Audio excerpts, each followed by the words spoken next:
नमस्कार दोस्तों, पीएलटिक्स में आपका बहुत बहुत स्वागत है। दोस्तों आज के इस क्लास में यूपी टेक्निकल असिस्टेंट 2024 के लिए एग्रीकल्चर के क्वेश्चंस की क्लास को लेकर आया हूं और इस क्लास के अंतर्गत हम लोग एग्रीकल्चर के महत्वपूर्ण क्वेश्चंस को सॉल्व करेंगे जो कि आपकी परीक्षा के दृष्टिकोण से बहुत ही महत्वपूर्ण साबित होंगे।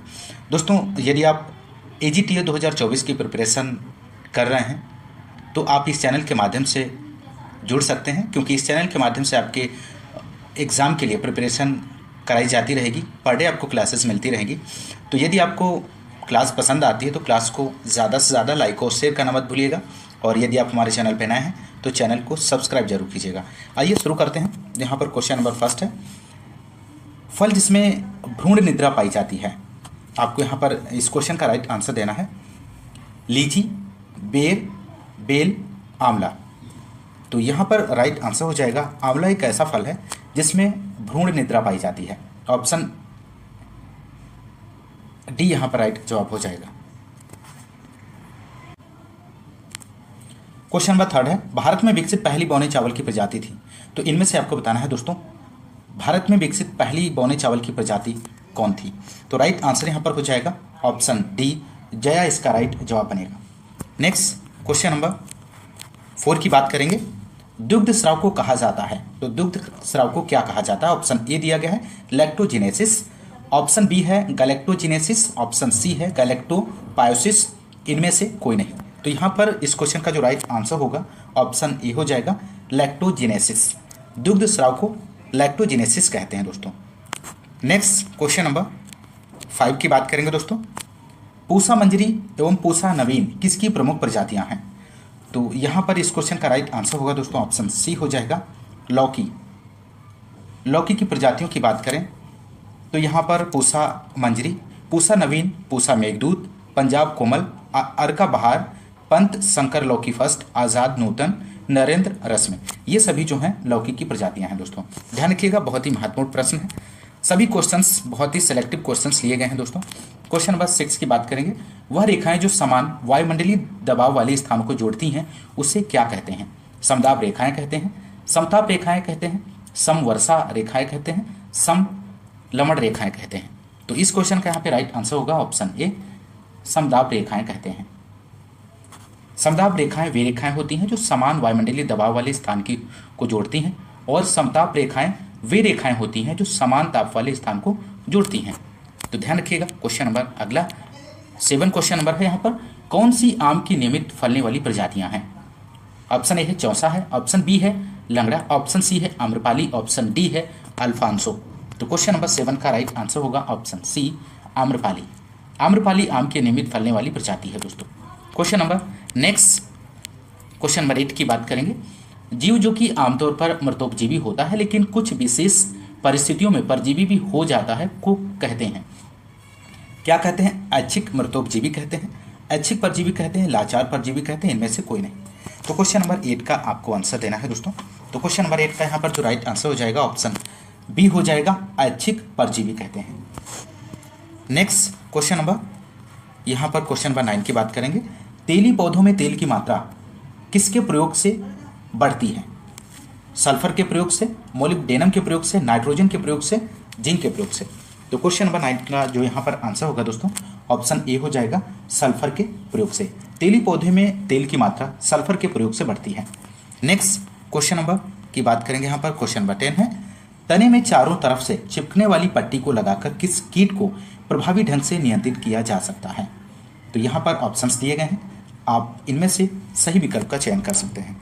तो क्वेश्चन नंबर 10 का यहाँ पर जो आंसर होगा ऑप्शन बी हो जाएगा, आम में मिलीबग। इस क्वेश्चन का सही जवाब बनेगा।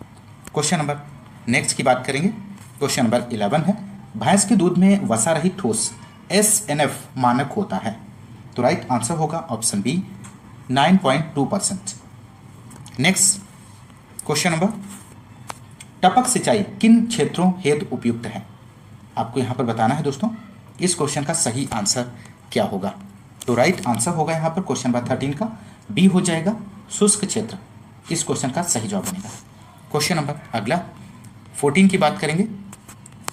निम्न फसल समूहों में से किसके द्वारा घटते हुए क्रम में गंधक निष्कासन होता है। तो यहाँ पर ऑप्शंस दिए गए हैं दोस्तों, आप सही विकल्प का चयन कर सकते हैं। तो राइट आंसर हो जाएगा ऑप्शन डी, तिलहन फसलें, दलहन फसलें और धान्य फसलें इस क्वेश्चन का सही आंसर होगा। क्वेश्चन नंबर नेक्स्ट, फूल गोभी की ह्यूप्टल व्याधि किस तत्व की कमी से होती है? तो ऑप्शन ए दिया गया है बोरोन, ऑप्शन बी है मोलिब्डेनम, ऑप्शन सी है जस्ता, ऑप्शन डी है पोटास। तो क्वेश्चन नंबर 15 का जो आंसर होगा ऑप्शन बी मोलिब्डेनम इस क्वेश्चन का सही आंसर हो जाएगा दोस्तों। बढ़ते हैं अगले क्वेश्चन की ओर। क्वेश्चन नंबर 16 है, निम्न में से कौन से पशुओं के विषाणुजन्य रोग हैं? आपको यहाँ पर बताना है। तो क्वेश्चन नंबर 16 का जो आंसर होगा दोस्तों ऑप्शन डी हो जाएगा, ये सभी राइट जवाब बनेगा। अगला question, question number 17 most important प्रश्न है, प्रजनक बीज की संतान है, इनमें से आपको बताना है दोस्तों दिए गए ऑप्शंस में से। तो ऑप्शन पहला है न्यूक्लियस बीज, ऑप्शन बी है सत्य बीज, ऑप्शन सी है आधारी बीज, ऑप्शन डी है प्रमाणित बीज। तो क्वेश्चन नंबर 20 का आंसर होगा ऑप्शन सी आधारी बीज। प्रजनक बीज का संतान आधारी बीज फाउंडेशन सीड होता है और इसके टैग की बात करें तो इसका जो रंग होता है व्हाइट होता है। पंजीकरण बीज की बात करें तो इसका जो टैग होता है वो पर्पल होता है और सर्टिफाइड सीड का अगर हम बात करें इसका टैग का जो रंग होता है वो नीला होता है। तो ध्यान रखिएगा, यहाँ से क्वेश्चन बनता है दोस्तों। अगला क्वेश्चन, क्वेश्चन नंबर 18 की बात करेंगे, आम की प्रजाति जो अपनी विशेष फ्लेवर को प्रसंस्करण के समय भी बनाए रखती है। ऑप्शन ए है दशहरी, ऑप्शन बी है मल्लिका, ऑप्शन सी है अल्फांसो, ऑप्शन डी है ये सभी। तो क्वेश्चन नंबर 18 का जो राइट आंसर होगा ऑप्शन सी अल्फांसो। आम की अल्फांसो प्रजाति अपने विशेष फ्लेवर को प्रसंस्करण के समय भी बनाए रखती है। क्वेश्चन नंबर नेक्स्ट और 19 की बात करेंगे, वायुमंडल की निचली परत है, इनमें से आपको बताना है। तो यहाँ पर राइट आंसर हो जाएगा वायुमंडल की निचली परत जो है ऑप्शन ए हो जाएगा क्षोभ मंडल, ट्रोपोस्फेयर, ध्यान रखिएगा। क्वेश्चन नंबर नेक्स्ट 21 है यहाँ पर, इनमें से कौन सा एक जैव कीटनाशी नहीं है? दिए गए ऑप्शंस में से आपको बताना है। तो 21 का राइट आंसर हो जाएगा कार्बेरेल, ऑप्शन डी सही जवाब बनेगा दोस्तों। नेक्स्ट क्वेश्चन नंबर अगला है, निम्नलिखित में से कौन सा एक पौधे से निकला हुआ पेस्टिसाइड नहीं है? तो आपको यहाँ पर इस क्वेश्चन का राइट आंसर देना है दोस्तों।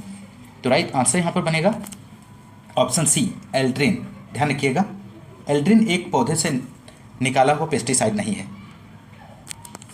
महत्वपूर्ण प्रश्न है दोस्तों। नेक्स्ट क्वेश्चन नंबर 28 है, नाइट्रोजन स्थिरीकरण किस एंजाइम द्वारा होता है? नाइट्रेट रिडक्टेज के द्वारा, नाइट्राइड रिडक्टेज के द्वारा, नाइट्रोजिनेज के द्वारा, इनमें से कोई नहीं। तो क्वेश्चन नंबर 28 का आंसर आपको देना है दोस्तों। इसका सही आंसर क्या बनेगा? तो राइट आंसर जो हो जाएगा ऑप्शन सी नाइट्रोजिनेज, इसका सही जवाब बनेगा। क्वेश्चन नंबर नेक्स्ट, टमाटर का लाल रंग किसकी उपस्थिति के कारण होता है? तो यहाँ पर क्वेश्चन नंबर 30 का जो राइट आंसर हो जाएगा लाइकोपीन, ध्यान रखिएगा। नेक्स्ट क्वेश्चन नंबर 32 की बात करेंगे। यहाँ पर कैल्शियम, मैग्नीशियम और सल्फर को पुकारते हैं किस नाम से? बृहद पोषक तत्व, द्वितीयक पोषक तत्व, सूक्ष्म पोषक तत्व, प्राथमिक पोषक तत्व। तो क्वेश्चन नंबर 32 का यहाँ पर जो आंसर होगा दोस्तों ऑप्शन बी हो जाएगा द्वितीयक पोषक तत्व, इसका सही जवाब बनेगा दोस्तों। क्वेश्चन नंबर नेक्स्ट है, प्रथम कृषि विज्ञान केंद्र की स्थापना किस वर्ष में हुई थी? मोस्ट इंपोर्टेंट प्रश्न है। तो यहाँ पर इस क्वेश्चन का राइट आंसर जो हो जाएगा ऑप्शन बी 1974 में इसकी स्थापना हुई थी। तो ध्यान रखिएगा, और कहाँ हुई थी? तो पौंडीचेरी में हुई थी, ध्यान रखिएगा। क्वेश्चन नंबर नेक्स्ट है, पानी में खेती करने के तरीके को किस नाम से जाना जाता है? तो पानी में खेती करने के तरीकों को किस नाम से जाना जाता है दोस्तों? तो राइट आंसर यहाँ पे हो जाएगा ऑप्शन सी हाइड्रोपोनिक के नाम से जाना जाता है, हाइड्रोपोनिक के नाम से जाना जाता है दोस्तों। नेक्स्ट क्वेश्चन नंबर 36 की यहाँ पर हम बात करेंगे, निम्नलिखित में से कौन सा फसल और कीट पतंगों का जोड़ा सही सुमेलित नहीं है? दिए गए ऑप्शंस में से आपको सही विकल्प का चयन करना है। तो इस क्वेश्चन का यहाँ पर जो राइट आंसर हो जाएगा ऑप्शन डी हो जाएगा सूरजमुखी पेंटेड बग सुमेलित नहीं है, बाकी सभी जो है ऑप्शन सुमेलित दिए गए हैं। शुगर कैन की बात करें तो गुरदासपुर बोरर इसमें, ग्राउंड नट व्हाइट ग्रब लगता है और रेपसीड एफिड से सुमेलित है। क्वेश्चन नंबर नेक्स्ट, ट्राइसेम के अंतर्गत प्रशिक्षण मुख्यतः दिया जाता है युवा विद्यार्थियों को, ग्रामीण युवाओं को, युवतियों, युवा महिलाओं को, इनमें से कोई नहीं। तो यहाँ पर राइट आंसर होगा ऑप्शन बी हो जाएगा ग्रामीण युवाओं को, ध्यान रखिएगा। नेक्स्ट क्वेश्चन नंबर 38 है, ग्रामीण विकास मंत्रालय के अंतर्गत NIRD स्थित है, तो कहाँ पर स्थित है दोस्तों? तो 38 का आंसर होगा ऑप्शन सी, हैदराबाद में स्थित है। नेक्स्ट क्वेश्चन नंबर, क्रांतिक मृदा परीक्षण स्तर प्रस्ताव किसके द्वारा दिया गया था? तो राइट आंसर 39 का हो जाएगा यहाँ पर ऑप्शन ए, केटोर नेल्सन। केटोर नेल्सन 1995 ने दिया था दोस्तों, ध्यान रखिएगा। अगला क्वेश्चन, क्वेश्चन नंबर 40 है यहाँ पर, बादल जो लगातार वर्षा के लिए उत्तरदायी हैं वे क्या कहलाते हैं? ऑप्शन ए है निम्बो स्टेटस, ऑप्शन बी है सिरस, ऑप्शन सी है कुमुलस, ऑप्शन डी है अल्टो कुमुलस। तो यहाँ पर क्वेश्चन नंबर 40 का आंसर होगा ऑप्शन ए, निम्बो स्टेटस कहलाते हैं, ध्यान रखिएगा। नेक्स्ट क्वेश्चन नंबर 42 की बात करेंगे। पौधों के लिए सबसे महत्वपूर्ण पानी का रूप इनमें से कौन सा है? केशिका जल, हाइग्रोस्कोपिक जल, गुरुत्वीय जल, इनमें से कोई नहीं।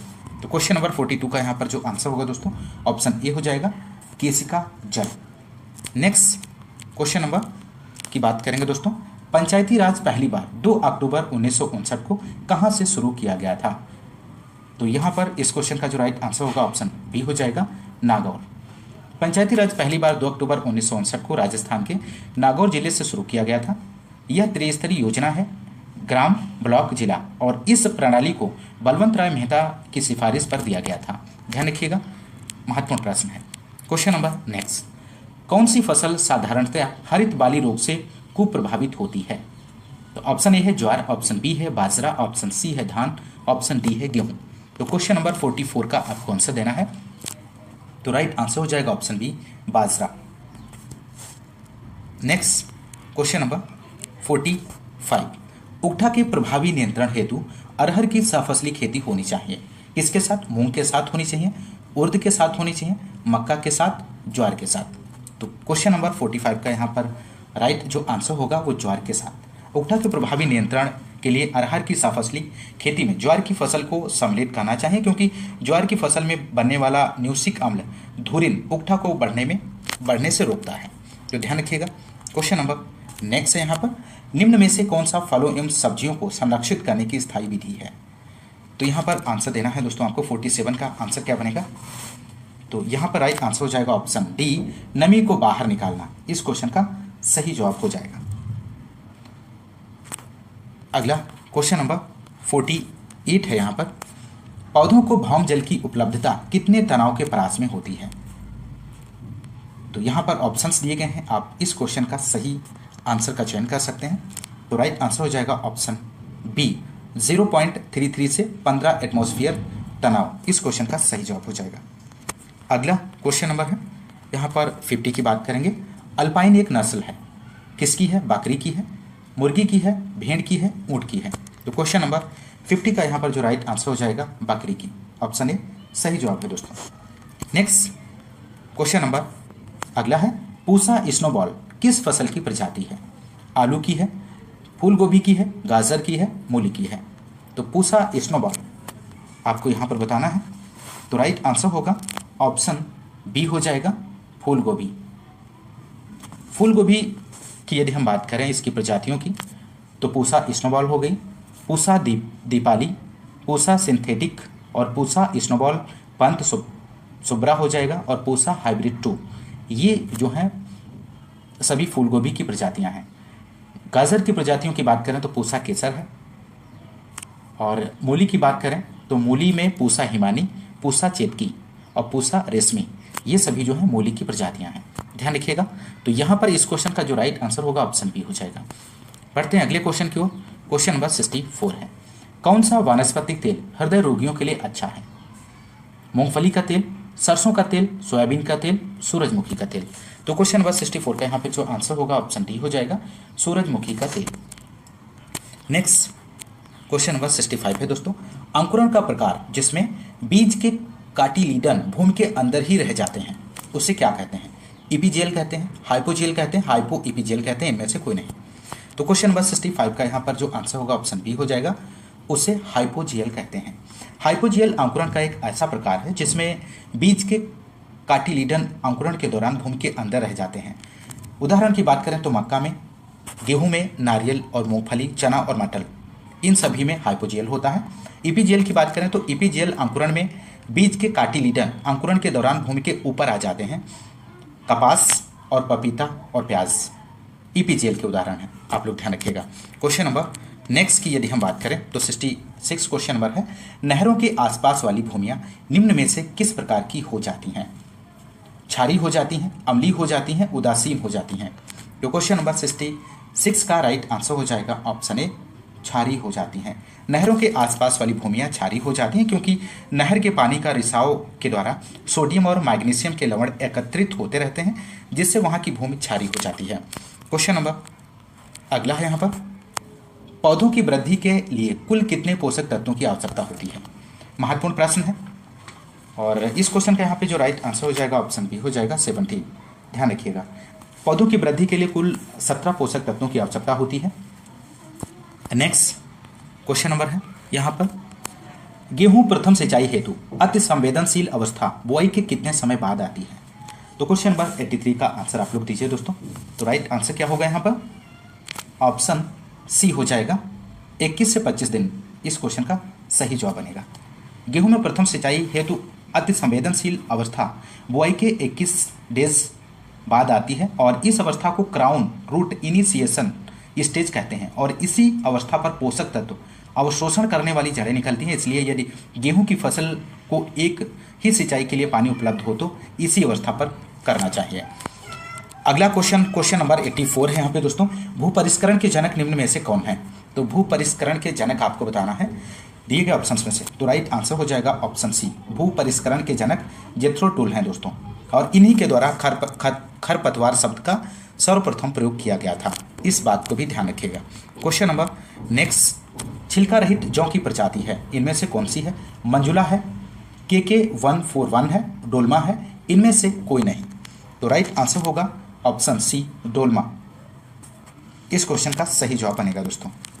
नेक्स्ट क्वेश्चन नंबर 86 है, अलसी को सामान्यतः जाना जाता है किस नाम से?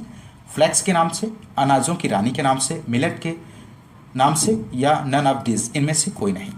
तो क्वेश्चन नंबर 86 का राइट आंसर हो जाएगा, अलसी को सामान्यतः फ्लैक्स के नाम से जाना जाता है। बढ़ते हैं अगले क्वेश्चन की ओर। क्वेश्चन नंबर अगला है यहाँ पर 90, प्राथमिक एवं द्वितीयक मृदा कणों के विन्यास को क्या कहते हैं?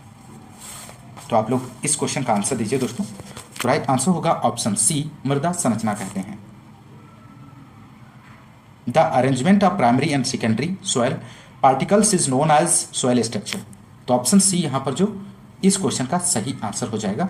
सॉइल टेक्सचर की यदि हम बात करें दोस्तों तो relative proportion of sand, silk and clay is called soil texture. तो ध्यान रखिएगा। बढ़ते हैं अगले क्वेश्चन की ओर। क्वेश्चन नंबर 91 है, निम्नलिखित में से कौन सा एक एंजाइम है? इनमें से आपको बताना है which one of the following is enzyme. तो यहाँ पर 91 का राइट आंसर होगा ऑप्शन बी, प्रोटीन। प्रोटीन एक एंजाइम है और सभी एंजाइम प्रोटीन होते हैं, लेकिन सभी प्रोटीन एंजाइम नहीं होते हैं क्योंकि एंजाइम अमीनो एसिड से बने प्रोटीन होते हैं। अगला क्वेश्चन नंबर 93 है, बीज अधिनियम किस वर्ष में पारित किया गया था? मोस्ट इंपोर्टेंट प्रश्न है। तो यहाँ पर इस क्वेश्चन का आंसर आपको देना है। बीज अधिनियम की बात करें तो बीज अधिनियम 29 दिसंबर 1966 को पारित किया गया था और 2 अक्टूबर 1969 को लागू किया गया था। तो ऑप्शन सी यहाँ पे राइट जवाब हो जाएगा इस क्वेश्चन का। और इस क्वेश्चन में पूछा गया है कि बीज अधिनियम किस वर्ष में पारित हुआ था? तो पारित हुआ था 29 दिसंबर 1966 को और लागू किया गया था 2 अक्टूबर 1969 को। ध्यान रखिएगा। अगला क्वेश्चन नंबर 94 है, निम्नलिखित में से कौन सा दुग्ध शर्करा है इनमें से? तो राइट आंसर होगा ऑप्शन बी, लैक्टोज। आप लोग ध्यान रखिएगा। दुग्ध शर्करा को लैक्टोज कहते हैं और फल की शर्करा को क्या कहते हैं? फ्रक्टोज। लेकिन अंगूर में ग्लूकोज शर्करा पाई जाती है। गन्ने की शर्करा को सुक्रोज कहते हैं और खाद्य शर्करा को माल्टोज कहते हैं। इस बात को भी आप लोग ध्यान रखिएगा। नेक्स्ट क्वेश्चन नंबर है यहाँ पर, भारतीय राष्ट्र के पिता कहे जाते हैं, इनमें से आपको बताना है सही आंसर क्या होगा। तो यहाँ पर क्वेश्चन नंबर 95 का आंसर हो जाएगा ऑप्शन बी, केसी मेहता को भारतीय राष्ट्र के पिता कहे जाते हैं। संबंधित है आपको बताना है। तो यहाँ पर दोस्तों इस क्वेश्चन का राइट आंसर हो जाएगा ऑप्शन बी, डेयरी दुग्ध उत्पादन से संबंधित है। राष्ट्रीय डेयरी विकास बोर्ड की स्थापना डॉक्टर वर्गीस कुरियन ने की थी और श्वेत क्रांति के पिता के रूप में भी इन्हें जाना जाता है। और ऑपरेशन फ्लड का जो प्रथम चरण की जो स्टार्ट हुआ था 1970 से 1981, आप लोग ध्यान रखिएगा। ऑपरेशन फ्लड का द्वितीय चरण 1978 से 1985। ऑपरेशन फ्लड का तृतीय चरण की शुरुआत हुई थी 1987 से 1994। तो आप लोग इस जानकारी को भी ध्यान रखिएगा, महत्वपूर्ण जानकारी है। अगला क्वेश्चन नंबर सेकेंड है, मुंह पका खुरपका रोग किसके द्वारा होता है, आपको बताना है दोस्तों। तो यहाँ पर फर्स्ट ऑप्शन दिया गया है विषाणु, ऑप्शन बी है जीवाणु, ऑप्शन सी है कवक, ऑप्शन डी है प्रोटोजोआ। तो यहाँ पे राइट आंसर हो जाएगा खुरपका मुंहपका रोग विषाणु के द्वारा होता है दोस्तों। ऑप्शन ए यहाँ पे राइट आंसर हो जाएगा। विषाणु जनित रोग खुरपका मुंहपका होता है। चेचक, पशु प्लेग, ये सभी जो है विषाणु जनित रोग हैं। जीवाणु जनित रोग जैसे थैलेला है, क्षय रोग होता है, गिल्टी रोग और गला घोटू। तो कवक जनित रोग कौन कौन से होते हैं, दाद होता है, ब्रूडर होता है और निमोनिया होता है। प्रोटोजोआ जनित रोग कौन से होते हैं, मलेरिया, किलनी ज्वर होता है और लाल अतिसार होता है। दोस्तों आप लोग ध्यान रखिएगा, महत्वपूर्ण जानकारी है आपके एग्जाम के लिए। नेक्स्ट क्वेश्चन नंबर थर्ड है, भैंस का दूध अच्छा स्रोत है, किसके लिए अच्छा स्रोत है, किसका अच्छा स्रोत है, आपको बताना है दोस्तों। तो राइट आंसर हो जाएगा कैल्शियम और फास्फोरस के लिए सबसे अच्छा स्रोत माना जाता है। ऑप्शन डी राइट जवाब हो जाएगा दोस्तों। अगला क्वेश्चन नंबर 4 है। क्वेश्चन नंबर 4, अंधकार अभिक्रिया किस में होती है, आपको बताना है दोस्तों। ऑप्शन ए है ग्रैना, ऑप्शन बी है स्ट्रोमा, ऑप्शन सी है कोशिका द्रव्य, ऑप्शन डी है रिक्तिका। तो यहाँ पर राइट आंसर बनेगा इस क्वेश्चन का दोस्तों ऑप्शन बी, स्ट्रोमा में होती है। अंधकार अभिक्रिया स्ट्रोमा में होती है। अंधकार अभिक्रिया स्ट्रोमा में होती है। इसके लिए प्रकाश की आवश्यकता नहीं पड़ती है दोस्तों। इस अभिक्रिया को सर्वप्रथम FF ब्लैकमैन ने बताया था, आप लोग ध्यान रखिएगा, महत्वपूर्ण प्रश्न है। अगला क्वेश्चन नंबर 5, माफ कीजिएगा 6 क्वेश्चन नंबर है। सीक्वेंस, मृदा स्वास्थ्य कार्ड योजना किस वर्ष में शुरू की गई थी। तो राइट आंसर हो जाएगा इस क्वेश्चन का ऑप्शन ए 2015 में। मृदा स्वास्थ्य कार्ड योजना 17 फरवरी 2015 में प्रारंभ हुई थी। प्रधानमंत्री फसल बीमा योजना जनवरी 2016 में प्रारंभ हुई थी। प्रधानमंत्री ग्राम सिंचाई योजना 1 जुलाई 2015 में प्रारंभ हुई थी। प्रधानमंत्री जनधन योजना की यदि हम बात करें तो 28 अगस्त 2014। प्रधानमंत्री मुद्रा योजना 8 अप्रैल 2015। तो आप लोग ध्यान रखिएगा, महत्वपूर्ण योजनाएं हैं कृषि से संबंधित। अगला क्वेश्चन नंबर 7 है, राष्ट्रीय खाद्य सुरक्षा अधिनियम कहलाता है, क्या कहलाता है। तो राइट आंसर हो जाएगा यहाँ पे ऑप्शन सी, भोजन का अधिकार, राइट ऑफ फूड्स।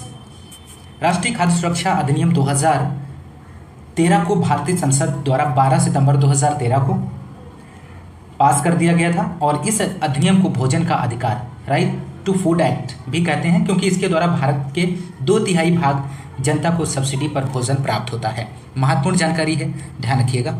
अगला क्वेश्चन नंबर 8 है दोस्तों। यहाँ पर पृथ्वी के चारों ओर वायु की अदृश्य परत का गैसीय आवरण क्या कहलाता है।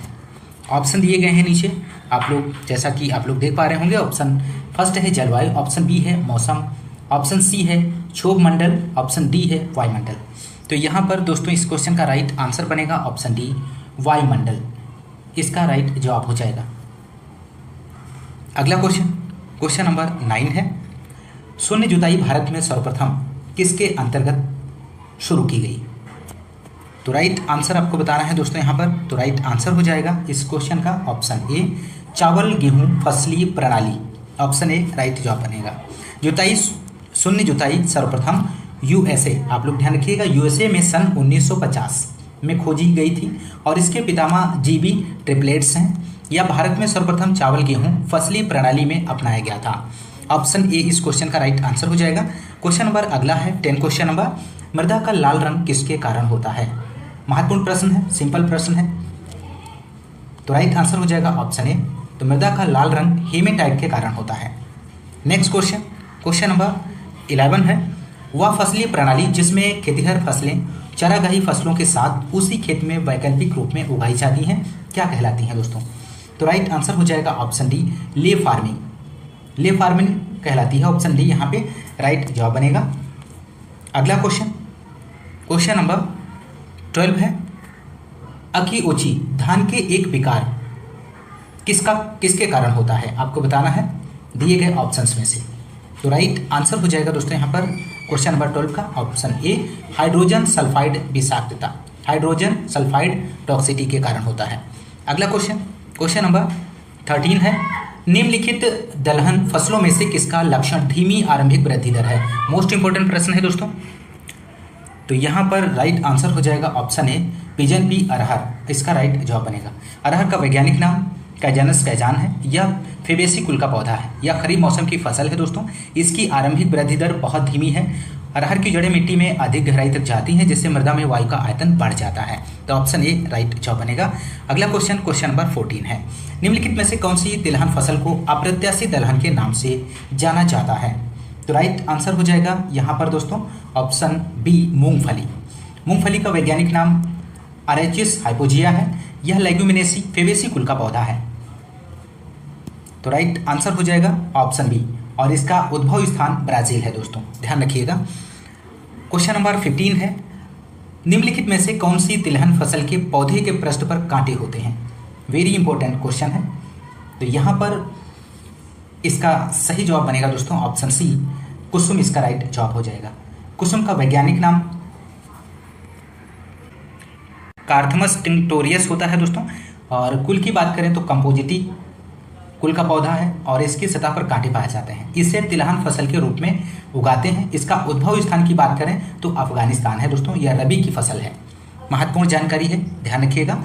अगला क्वेश्चन, क्वेश्चन नंबर 16, नाइट्रोजन का कौन सा रूप यूरिया में उपलब्ध होता है, आपको बताना है दोस्तों। तो यहाँ पर इस क्वेश्चन का राइट आंसर हो जाएगा option A, amide, right answer बनेगा। अगला क्वेश्चन, क्वेश्चन नंबर 17 है, सूक्ष्म जैविक क्रिया के माध्यम से उपलब्ध पोषक तत्व के रूप में अनुपलब्ध पोषक तत्वों में बदलने की क्रिया क्या कहलाती है। तो यहाँ पर ऑप्शन दिए गए हैं दोस्तों, आप लोग इस क्वेश्चन का राइट आंसर बता सकते हैं। इसका राइट आंसर क्या बनेगा। तो यहाँ पर राइट आंसर बनेगा दोस्तों इस क्वेश्चन का ऑप्शन ए, निसंचालन, इसका राइट जवाब बनेगा। अगला क्वेश्चन, क्वेश्चन नंबर 18 है, जैव पदार्थ अपघटन का अंतिम उत्पाद है, इनमें से कौन सा है। तो राइट आंसर हो जाएगा दोस्तों यहाँ पर ऑप्शन डी, इसका राइट जवाब बनेगा, ह्यूमस। ह्यूमस एक कार्बनिक पदार्थ है जो कि जैव पदार्थों के अपघटन से प्राप्त होता है। इसमें 40 से 45% लिग्निन और 30 से 33% प्रोटीन पाया जाता है, और इसलिए इसे लिग्नोप्रोटीन कहते हैं। इसका CN अनुपात कितना होता है दोस्तों। तो CN अनुपात की अगर हम बात करें तो 10:1 होता है। अगला क्वेश्चन, क्वेश्चन नंबर 19, कौन सी जीन नाइट्रोजन स्थिरीकरण के लिए उत्तरदायी है। तो राइट आंसर हो जाएगा option A, nif gene, option A right जवाब बनेगा। दलहनी फसलों की जड़ों में गुलाबी रंग की गांठें पाई जाती हैं, जिसमें राइजोबियम नामक जीवाणु रहता है, जो कि वायुमंडल के नाइट्रोजन को जमीन में एकत्रित करता है, जिसके लिए निफ जीन उत्तरदायी होता है। राइजोबियम द्वारा एकत्रित नाइट्रोजन को नाइट्रोजीन कहते हैं दोस्तों, आप लोग ध्यान रखिएगा। अगला क्वेश्चन, क्वेश्चन नंबर 20 है, वाष्पोत्सर्जन के दौरान अधिकतम होता है। तो किसके दौरान अधिकतम होता है, तो आपको बताना है। ऑप्शन ए है मॉर्निंग के समय, ऑप्शन बी है इवनिंग, ऑप्शन सी है नाइट, ऑप्शन डी है आफ्टरनून। तो राइट आंसर यहाँ पे बनेगा इस क्वेश्चन का दोस्तों ऑप्शन डी, आफ्टरनून के समय, इसका सही जवाब बनेगा। पौधों के वायवीय जीवित भाग से वाष्प के रूप में जल की हानि को वाष्पोत्सर्जन कहते हैं। वाष्पोत्सर्जन का प्रमुख अंग पत्ती होता है। यह क्रिया रात में नहीं होती, दोपहर में अधिक होती है। तो राइट आंसर ऑप्शन डी बनेगा दोस्तों। यदि आपको एग्रीकल्चर का सेशन अच्छा लग रहा है, क्वेश्चन का कलेक्शन अच्छा है, तो आप लोग ज़्यादा से ज़्यादा क्लास को लाइक और शेयर करिए दोस्तों। कमेंट्स के माध्यम से बताना मत भूलिए सेकेंड पार्ट के लिए। अगर आप चाहते हैं सेकेंड पार्ट एग्रीकल्चर का सामान्य एग्रीकल्चर का सीरीज कंटिन्यू आपको मिलता रहे, तो आप कमेंट्स के माध्यम से बताना मत भूलिएगा आपका ये सेशन कैसा रहा। क्वेश्चन नंबर 21 की बात करेंगे दोस्तों, कौन सी सिंचाई प्रणाली का उच्चतम सिंचाई क्षमता उपलब्ध कराने के लिए जाना जाता है। तो यहाँ पे राइट आंसर हो जाएगा ऑप्शन डी, टपक सिंचाई, इसका सही जवाब बनेगा। टपक सिंचाई को रिसाव या बूंद बूंद सिंचाई के नाम से भी जाना जाता है और इस विधि का विकास इजराइल में किया गया था और इस विधि में जल पौधों के पास ट्यूब द्वारा ले जाया जाता है तथा बूंद बूंद कर जल पौधों की जड़ों के पास गिरता है। इस विधि से सिंचाई करने पर 50 से 70% जल की बचत होती है और इस विधि द्वारा टमाटर, बैंगन और फल के पौधों को या बगीचों को पानी दिया जाता है। महत्वपूर्ण प्रश्न है, पूछा जाता है, ध्यान रखिएगा। अगला क्वेश्चन नंबर 22 है। दूर दूर स्थित फसलों, बगीचे के वृक्षों और सब्जियों के लिए सर्वाधिक उपयुक्त सिंचाई विधि है। इनमें से कौन सी विधि है आपको बताना है। तो राइट आंसर हो जाएगा ऑप्शन ए, टपक सिंचाई, ड्रिप इरिगेशन। अगला क्वेश्चन नंबर 20। क्वेश्चन के सीक्वेंस में मत जाइएगा दोस्तों। क्वेश्चन नंबर 24 है यहाँ पे।